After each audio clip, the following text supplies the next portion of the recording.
How did you get out of the wormhole? Wait a minute. I'm Tony Stark. I can't even remember when it started. I developed a bad case of anxiety. Not sure if it was after the Battle of New York or since I got out of that cave. I always blamed it on the flaws in the Iron Man suits. After all, I couldn't even fully protect my family and friends. So if the last suit had flaws, the next one had to fix them. Back in Time's Iron Man asterisk, when I tested the Mark II, I found it freezes up at high altitudes. I went home, jotted down the problem, and upgraded it to the Mark III, which doesn't freeze. But the Mark III was a pain to take off, so I just upgraded to the Mark IV. Putting it on and taking it off was finally smooth, but then I hit another issue.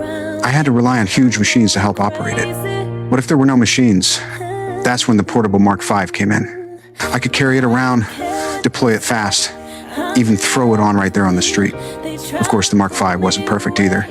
It didn't resist electricity. So I built the Mark VI.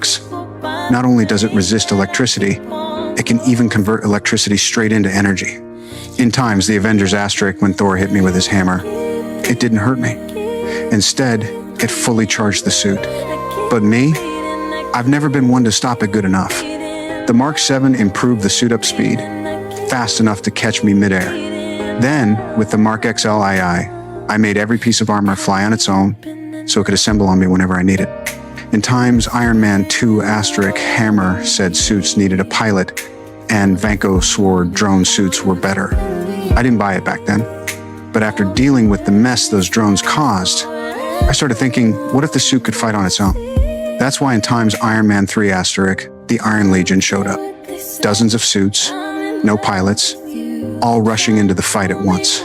Sure, the Legion helped a ton in the fight against Killian, but when Ultron happened, I learned a brutal truth. The suit isn't the key, it's the person wearing it.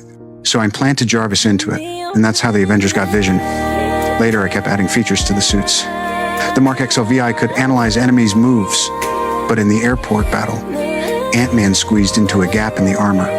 That's when I realized even the tiniest flaw could turn into a deadly weakness. So I developed the nanotech-covered Mark L. Hardly any gaps at all. In Times Avengers Age of Ultron asterisk, I used the Hulkbuster to fight Hulk, but my repulsors couldn't stop him.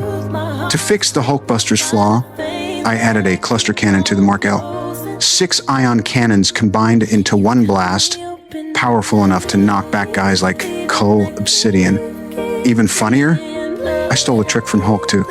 Hulk spins his body to absorb impact, so I copied that